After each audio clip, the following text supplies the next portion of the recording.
युधिष्ठिर ने कहा, वासुदेव, आपको नमस्कार है। वैशाख मास के कृष्ण पक्ष में किस नाम की एकादशी होती है? उसकी महिमा बताइए। भगवान श्री कृष्ण बोले, राजन, वैशाख कृष्ण पक्ष की एकादशी वरुथिनी के नाम से प्रसिद्ध है। वह इस लोक और परलोक में भी सौभाग्य प्रदान करने वाली है। वरुथिनी के व्रत से सदा सौख्य का लाभ और पाप की हानि होती है। यह समस्त लोगों को भोग और मोक्ष प्रदान करने वाली है। वरुथिनी के ही व्रत से मानधाता और धुंधुमार आदि अन्य अनेक राजा स्वर्गलोक को प्राप्त हुए। जो 10,000 वर्षों तक तपस्या करता है, उसके समान ही बल वरुथिनी के व्रत से मनुष्य प्राप्त कर लेता है। नृपश्रेष्ठ, घोड़े के दान से हाथी का दान श्रेष्ठ है। भूमिदान उससे भी बड़ा है। भूमिदान से भी अधिक महत्व तिलदान का है। तिलदान से बढ़कर सुवर्णदान और सुवर्णदान से बढ़कर अन्नदान है, क्योंकि देवता पितृ मनुष्यों को अन्न से ही तृप्ति होती है। विद्वान पुरुषों ने कन्यादान को भी अन्नदान के ही समान बताया है। कन्यादान के तुल्य ही धेनु का दान है। यह साक्षात भगवान का कथन है। ऊपर बताए हुए सब दानों से बड़ा विद्यादान है। मनुष्य वरुथिनी एकादशी का व्रत करके विद्यादान का ही फल प्राप्त करता है। जो लोग पाप से मोहित होकर कन्या के धन से जीविका चलाते हैं, वे पुण्य का क्षय होने पर यातनामय नरक में जाते हैं।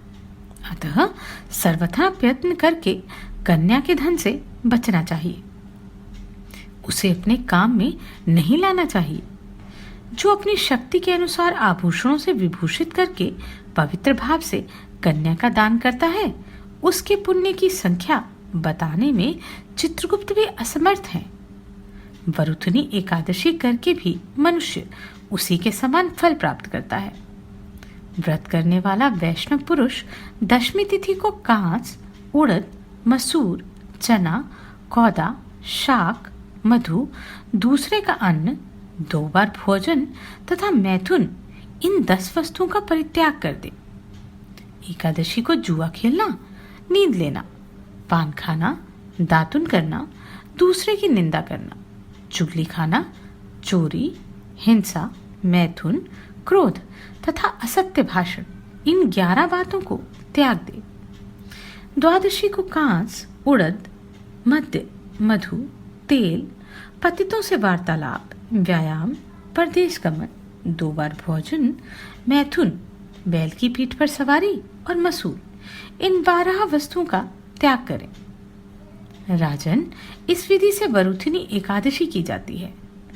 रात को जागरण करके जो भगवान मधुसूदन का पूजन करते हैं, वे सब पापों से मुक्त हो परम गति को प्राप्त होते हैं। अतः पाप भीरु मनुष्यों को पूर्ण यत्न करके एकादशी का व्रत करना चाहिए। यमराज से डरने वाला मनुष्य अवश्य वरुथिनी का व्रत करे। राजन, इसके पढ़ने और सुनने से सहस्त्र गोदान का फल मिलता है और मनुष्य सब पापों से मुक्त होकर विष्णुलोक में प्रतिष्ठित होता है। आप सभी को कोटि कोटि साधुवाद। आपने इन वीडियोस को इतना प्रेम दिया। नमस्कार, मैं आभा शर्मा जावास। यदि आपको मेरा ये प्रयत्न सराहनीय लगा हो तो मुझे सब्सक्राइब करके प्रोत्साहित करें।